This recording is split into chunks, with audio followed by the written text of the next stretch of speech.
नमस्कार माऊली. मी डी हरदास माऊली फाउंडेशन कडनं आपल्यासाठी घेऊन येत आहे एक नवीन topic, chemiosmotic hypothesis from the chapter photosynthesis. Okay, आतापर्यंत आपण मागचे व्हिडिओ पाहिलेले आहे. जर नसतील पाहिले तर माऊली फाउंडेशनच्या चॅनलवरती जाऊन तुम्ही त्याला भेट देऊ शकता. चॅनलला लाईक आणि सबस्क्राईब करा जेणेकरून तुम्हाला समोरचे व्हिडिओ येतील. ओके, आणि कन्सेप्ट चांगला समजण्यासाठी व्हिडिओ लेक्चर पूर्ण बघा मित्रांनो. ओके, आता आपण सुरू करू केमी ऑस्मोटिक हायपोथेसिस. ओके, आता मागच्या पोर्शन्स मध्ये आपण असं डिस्कस केलेलं आहे मित्रांनो, लाईट रिएक्शन्स. ओके, आता आपल्याला माहिती आहे लाईट रिएक्शन म्हणजे काय की in presence of light there is a synthesis of ATP and NADPH molecule takes place in by the electron transport in photosystem 1 and photosystem 2. बराबर, that is nothing but the non cyclic and cyclic photophospho-relation.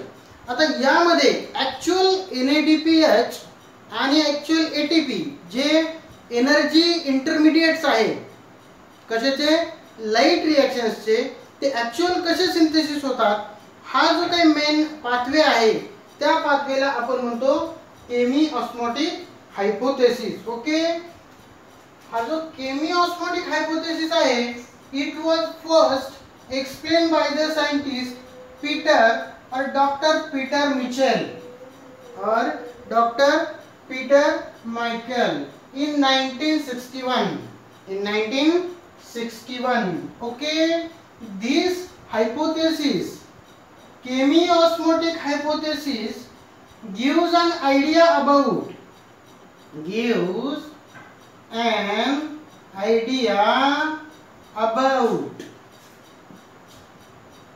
the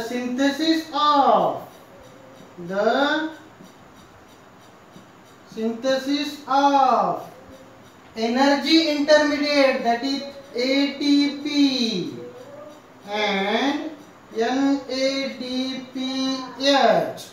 in light reaction.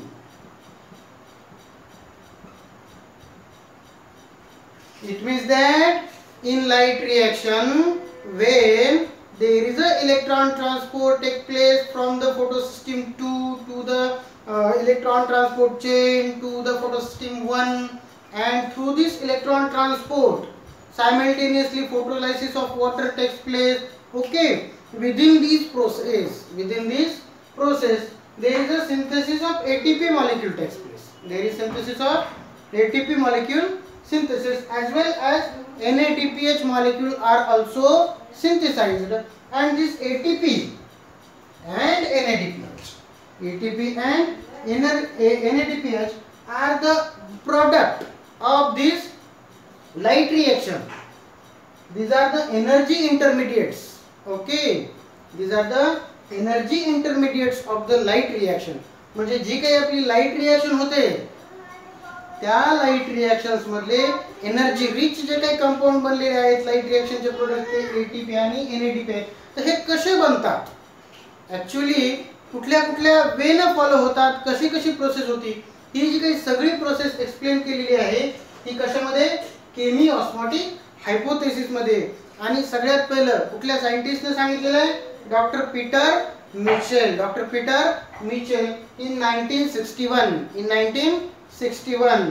Okay, सगळ्यात महत्त्वाचं मग question पहिला इथं set होऊ शकतो बघा की हा हायपोथेसिस कोणी मांडला.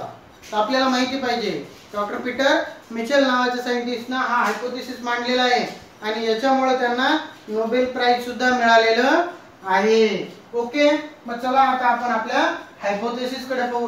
ऍक्च्युअली आपल्याला बेसिक आयडिया तर आलेली आहे मित्रांनो की यामध्ये होतं काय, यामध्ये काही नाही, इलेक्ट्रॉन मूवमेंट होत असताना ATP सिंथेसिस होतं आणि NADPH सिंथेसिस होतं.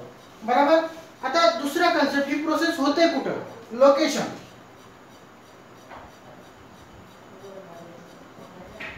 बरोबर, तर बेसिकली जर पाहायला गेलो तर आपण लोकेशन म्हणून क्लोरोप्लास्ट. कुठं म्हणून आपण, क्लोरोप्लास्ट. त्या क्लोरोप्लास्टच्या मध्ये पण दोन पोर्शन आहेत, एक आहे स्ट्रोमाचा आणि दुसरा आहे थायलॅकॉइडचा पोर्शन, म्हणजे ग्राना म्हणतो आपण. तर त्या क्लोरोप्लास्ट मधला थायलॅकॉइड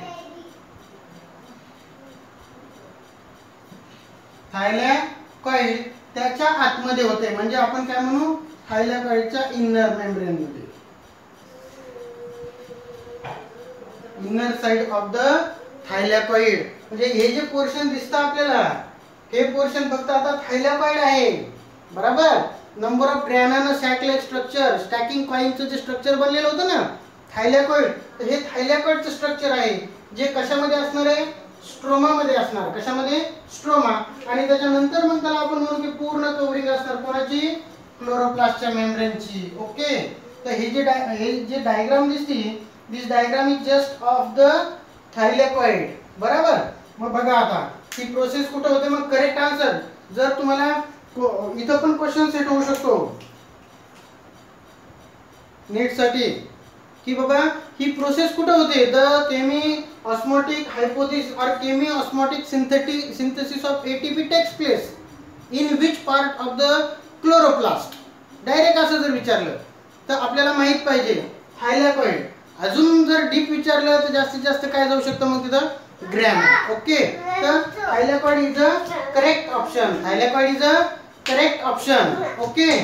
आता काय पुढे काय होणार आहे बघा. मग तर असं पण होऊ शकतं बघा की वेगवेगळ्या ऑर्गनेल्सच्या पोर्शनचे नाव देतील, समजा की कुठेतरी माइटोकॉन्ड्रिया देतील, गोल्जी कॉम्प्लेक्स देतील आणि कुठेतरी मग समजा क्लोरोप्लास्ट. आता जर थायलॅकॉइड नसेल आणि क्लोरोप्लास्टच असेल तर मग त्या कंडिशन मध्ये मात्र, कारण तुम्हाला चारही ऑप्शन जज करून उत्तर द्यायला लागेल. ओके.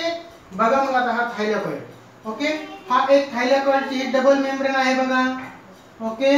ही जी दिसते ही आहे थायलॅकॉइडची मेम्ब्रेन, बरोबर. आता मेम्ब्रेन म्हटलं की मेम्ब्रेनच्या आला हा बाहेरचा पोर्शन आणि हा झाला आतला पोर्शन, बरोबर. मग जो बाहेरचा पोर्शन आहे बघा तो पोर्शन आहे स्ट्रोमाचा. कोणता पोर्शन आहे, स्ट्रोमाचा. आणि आतला जो काही पोर्शन असणार आहे त्या पोर्शनला आपण म्हणू ल्युमेन किंवा थायलॅकॉइडचा पोर्शन. म्हणजे थायलॅकॉइडची जी मेम्ब्रेन आहे, मेम्ब्रेनच्या आतमधला झाला ल्युमेन आणि बाहेरचा पोर्शन स्ट्रोमा. आता हा जो काही प्रोसेस आहे किंवा ही जी प्रोसेस आहे, ही प्रोसेस मध्ये सगळ्यात इम्पॉर्टंट आहे H+ आयनचं कॉन्सन्ट्रेशन ग्रेडियंट. सगळ्यात इम्पॉर्टंट काय आहे, हायड्रोजन आयनचं कॉन्सन्ट्रेशन ग्रेडियंट. म्हणजे काय की जी काही मेम्ब्रेनच्या बाहेरचा जो पोर्शन आहे, जो आपण स्ट्रोमाचा पोर्शन म्हणतो, या स्ट्रोमाच्या पोर्शन मध्ये H+ आयन्स हे लो असतात. याचं कारण काय हे आपण सगळ्यात शेवटी बघू. ओके. H+ आयनचं जे काही प्रमाण आहे ते स्ट्रोमामध्ये कमी असतं आणि जो ल्युमेनचा पोर्शन आहे या ठिकाणी H+ आयन हे हायर कॉन्सन्ट्रेशन मध्ये असतात. म्हणजे काय तयार झालं की मेम्ब्रेनच्या एका साइडला जास्त कॉन्सन्ट्रेशन आणि दुसऱ्या साइडला कमी कॉन्सन्ट्रेशन, म्हणजे या मेम्ब्रेनच्या दोन्ही बाजूला कॉन्सन्ट्रेशनचा डिफरन्स यायला लागला. त्यालाच आपण म्हणतो कॉन्सन्ट्रेशन ग्रेडियंट. काय म्हणतो त्याला, कॉन्सन्ट्रेशन ग्रेडियंट. तर हा मेकॅनिझम जो काही आहे it is based upon the chemical किंवा electrochemical potential gradient, electrochemical potential gradient of the H+ ions किंवा त्याला काय म्हणू आपण, प्रोटॉन्स. बघा आता पुढे काय होतं. मग आता मेम्ब्रेन कळली, मेम्ब्रेनचा बाहेरचा पोर्शन कळला, आतला पोर्शन कळला. आता या मेम्ब्रेन वरती ना वेगवेगळे पोर्शन्स आहेत बघा. बघा सगळ्यात पहिलं पाहू मग आपण मेम्ब्रेन वरती फोटोसिस्टीम 1 फोटोसिस्टीम 2 आहे बघा. फोटोसिस्टीम 2 आहे, लाईट हार्वेस्टिंग कॉम्प्लेक्सची जी काही म्हणू आपण फोटोसिस्टीम 2 प्रेझेंट आहे. आता फोटोसिस्टीम 2 जर म्हटलं ना तर आपल्याला माहिती आहे फोटोसिस्टीम 2 मधला जो काही क्लोरोफिल ए चा रिएक्शन सेंटर आहे, तो रिएक्शन सेंटर जी काही लाईट एनर्जी ऍब्सॉर्ब करतो, जी लाईट ऍब्सॉर्ब करतो ती वेवलेंथ आहे 680 नॅनोमीटरची. म्हणजे 680 नॅनोमीटर. कुठली वेवलेंथ ऍब्सॉर्ब करतो, 680 नॅनोमीटरची, बरोबर. मग बघा पाथवेमध्ये काय होणार की स्टार्टिंगला ही जी काही लाईट आहे याच्यावरती पडणार आणि हा जो फोटोसिस्टीम 2 आहे त्याच्यातला जो काही रिएक्शन सेंटर आहे that reaction centre will absorb the light of the 680 nanometer.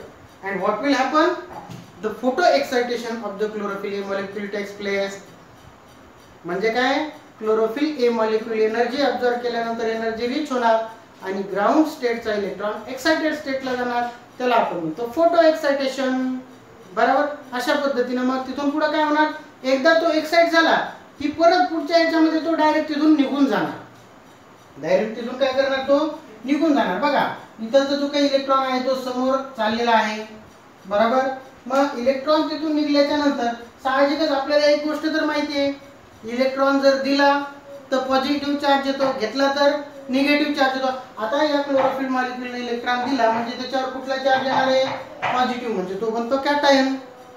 तो काय बनतो? क्लोरोफिल एचा कॅटायन बनला. आणि अशा पद्धतीने त्याचं फोटो एक्साइटेशन होऊन फोटो सिस्टम 2 ने इलेक्ट्रॉन दिला. आणि फायनली आपल्याला माहिती आहे की आपण पाहिलेले नॉन सायक्लिक फोटोफॉस्फोरिलेशन मध्ये इलेक्ट्रॉन तिथून रिलीज झाल्याच्या नंतर तो कोणाकडे जातो? प्रायमरी ऍक्सेप्टर कडे जातो, जो की कोएन्झाइम क्यू आहे. बरोबर. आणि कोएन्झाइम क्यू कडे गेल्याच्या नंतर that take part into the electron transport system.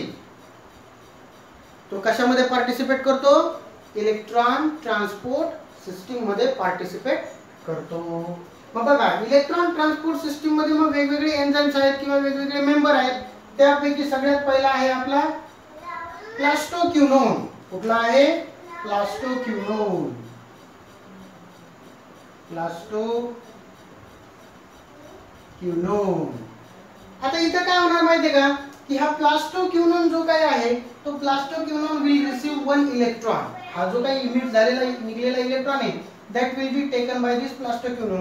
पण तो प्लास्टोक्विनोन फक्त इलेक्ट्रॉन घेऊन चालणार नाही, त्याला एकटा इलेक्ट्रॉन घेणार नाही, तर त्याच्याबरोबर तो हा जो काही स्ट्रोमा मधला H+ आहे तो सुद्धा घेईल आणि मग त्याचं तिथं रिडक्शन होईल. मग रिड्यूस्ड प्लास्टोक्विनोन बनल हा आपला. बरोबर. मग काय म्हणू आपण की the electron from primary acceptor that is coenzyme Q will be taken by the plastoquinone, as well as this plastoquinone will take 1 H+ ion from the stroma and get reduced. Now what happened? Now electron is not completely utilized by this plastoquinone. This electron is passed by this plastoquinone to the cytochrome complex. हा जो काही याच्याकडे electron होता आता घेतलेला तो electron तो त्याच्याकडे ठेवून घेत नाही. तो इलेक्ट्रॉन समोर जातो सायटोक्रोम कॉम्प्लेक्स मध्ये. कोणाकडे जातो? सायटोक्रोम कॉम्प्लेक्स मध्ये.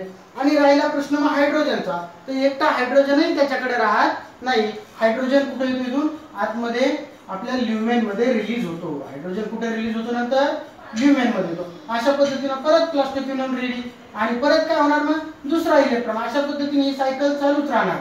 इलेक्ट्रॉन समोर जाणार, प्रोटॉन आतमध्ये, परत प्लास्टोक्विनोन. अशा पद्धतीने प्लास्टोक्विनोनचं कंटिन्यू सायकल रिडक्शन चालूच होत राहणार. बरोबर.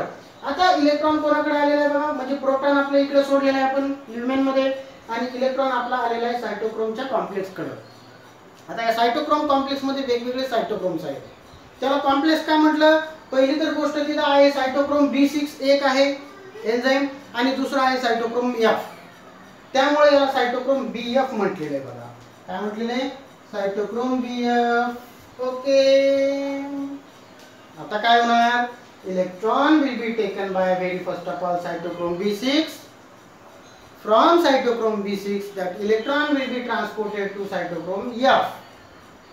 आणि या दोघांच्या एन्झाइमच्या कॉम्प्लेक्सला काय म्हटलेलं आहे? सायटोक्रोम B6F कॉम्प्लेक्स. आता इथून पुढे तो इलेक्ट्रॉन तिथेही राहणार नाही, कारण आपल्याला माहिती आहे तो इलेक्ट्रॉन मूव्ह होतो कंटिन्युअसली. ओके.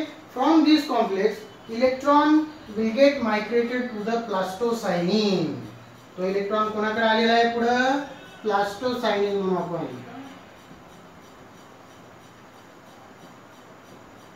कोणाकडे आला? प्लास्टोसायनिन. दिस प्लास्टोसायनिन is present onto the inner membrane of this thylakoid.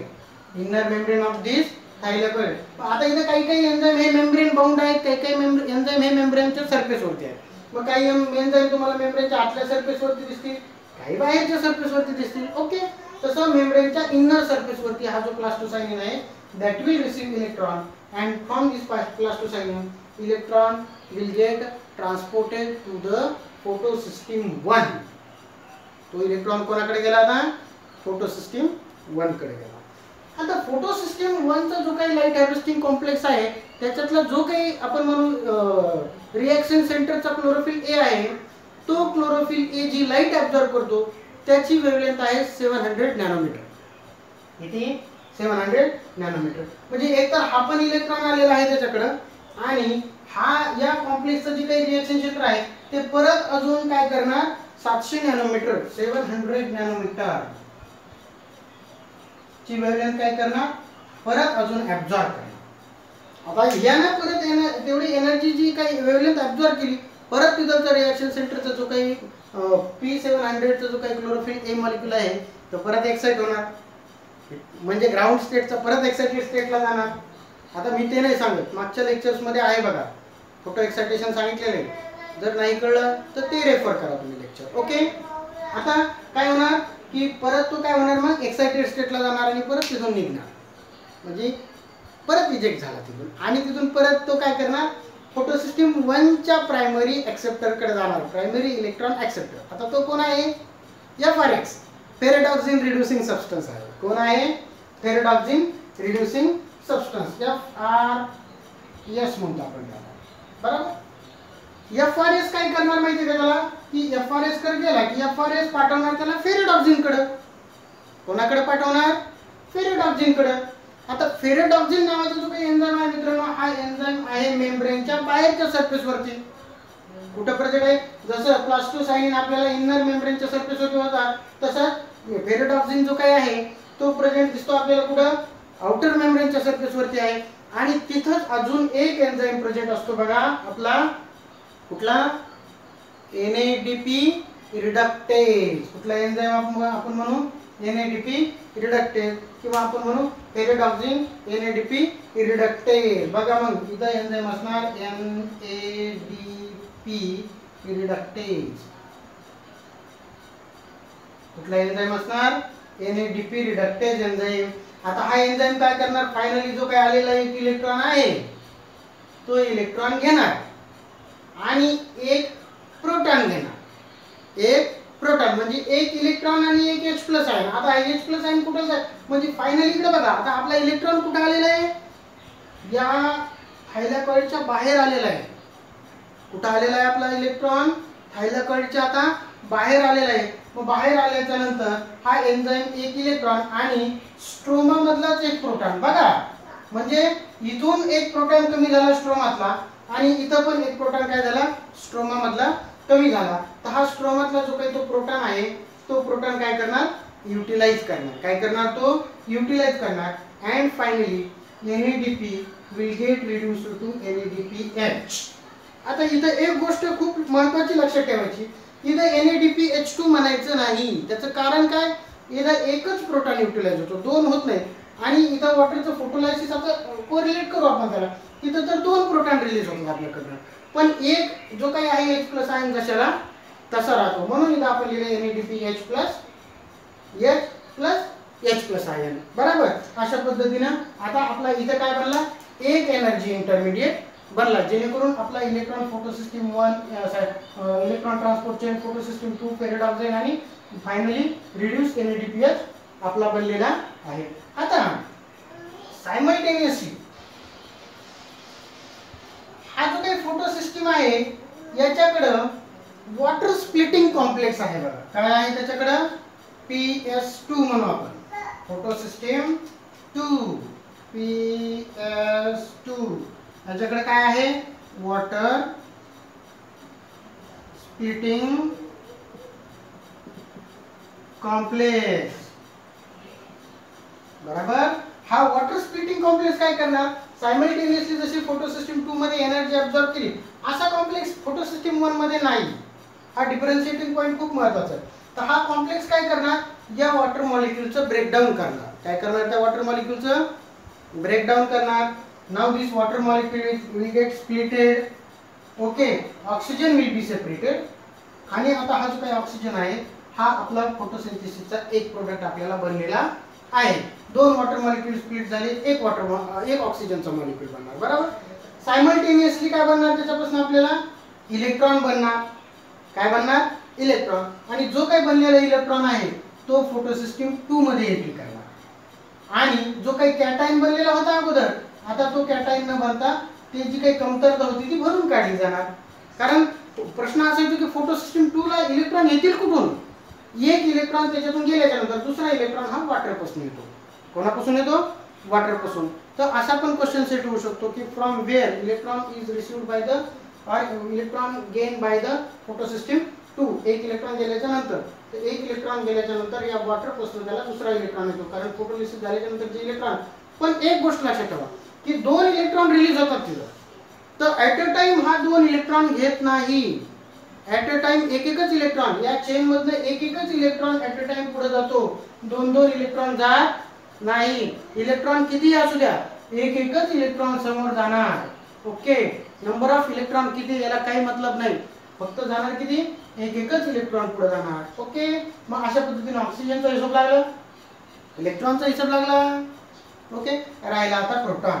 तर प्रोटॉन कुठे राहणार? अशा पद्धतीने प्रोटॉन इथे काय व्हायला लागलेला आहे, ऍड व्हायला लागलेला आहे. म्हणजे आता एका प्रश्नाचं उत्तर आपल्याला की आपण स्टार्टिंगलाच म्हटलं होतं की प्रोटॉनच्या ग्रेडियंटचा फरक आहे. आता वेळ आली त्याचं उत्तर पाहण्याची. कशामुळे फरक आहे माहितीये का? की एक तर इथं प्रोटॉनची बनण्याची संख्या वाढलेली आहे, बरोबर. दुसरी गोष्ट, जो काही स्ट्रोमा मधला प्रोटॉन आहे या प्लास्टोक्युनोन थ्रू आतमध्ये येतो. म्हणजे आतमध्ये एकतर प्रोटॉनचं सिंथेसिस चालू आहे आणि बाहेरच्या पण प्रोटॉनची एंट्री होते. एक साईड म्हणजे काय म्हणू आपण की जो काही प्रोटॉन आहे, प्रोटॉन जो काही आहे तो आपल्याला कुठून कुठून भेटतो? एक तर म्हणू आपण first number of protons, number of protons in lumen is high because कशामुळं? एक तर फ्रॉम वॉटर मॉलिक्यूल, वॉटरचं फोटोलायसिस होणार नाही. एक. दुसरं फ्रॉम प्लास्टोक्युनोन, फ्रॉम प्लास्टोक्युनोन याच्यापासून, या दोघांमुळे इथं प्रोटॉन जास्त येतं. आणि मग स्ट्रोमामध्ये कमी कशामुळे येतं? स्ट्रोमामुळे कमी याच्यामुळेच आहे की या प्लास्टोक्युनोन इकडे आतमध्ये प्रोटॉन टाकायला, त्यामुळे कमी व्हायला लागले. तर म्हणजे प्लास्टोक्युनोन कॉमन आहे. आणि तिसरी गोष्ट जे काही इथं आहे बघा, इथं पण प्रोटॉन युटिलाइज व्हायला लागलेला आहे. इथं जे काही आपण म्हणू की NADP जो काही आहे, म्हणजे तिसरं by reduction of NADP to NADPH. म्हणजे इथं बाहेरचा प्रोटॉन आतमध्ये चालला आणि इथं बाहेरचा प्रोटॉन युटिलाइज होतो, बरोबर. मग अशामुळं बाहेरचा प्रोटॉन आतमध्ये गेल्यामुळं आणि इथलचा बाहेरचा जो काही स्ट्रोमा मधला प्रोटॉन युटिलाइज झाल्यामुळं इथं बाहेर प्रोटॉनची संख्या कमी आहे. तर साहजिकच आहे की बाहेर मग प्रोटॉनचं जे काही इलेक्ट्रोकेमिकल ग्रेडियंट असणार आहे ते लो राहणार आणि आतमध्ये इलेक्ट्रोकेमिकल ग्रेडियंट हाय राहणार, बरोबर. अशा पद्धतीने आतमध्ये फुल प्रोटॉन राहणार, बरोबर. मग आता फायनली हे जे प्रोटॉन आहेत ते कोणाकडे येणार माहितीये का? या ट्रान्समेम्ब्रेन बाउंड एका चॅनल कडे येणार. इथं एक हे प्रोटॉन जे काही आहे तिथं ते ऑटोमॅटिक बाहेर नाही येणार, त्याला बाहेर आणण्यासाठी एनर्जी लागणार आहे. एनर्जी डिपेंडेंट चॅनल आहे आपण म्हणू, बरोबर. तर हे जे काही आहे तर इथं एक चॅनल कडे येणार, त्या चॅनलला आपण म्हणू transmembrane channel of ATP synthase enzyme. मग हे जे काही दिसतं आपल्याला हे एक चॅनल आहे, गेट आहे, त्याचं नाव आहे transmembrane channel of ATP synthase enzyme.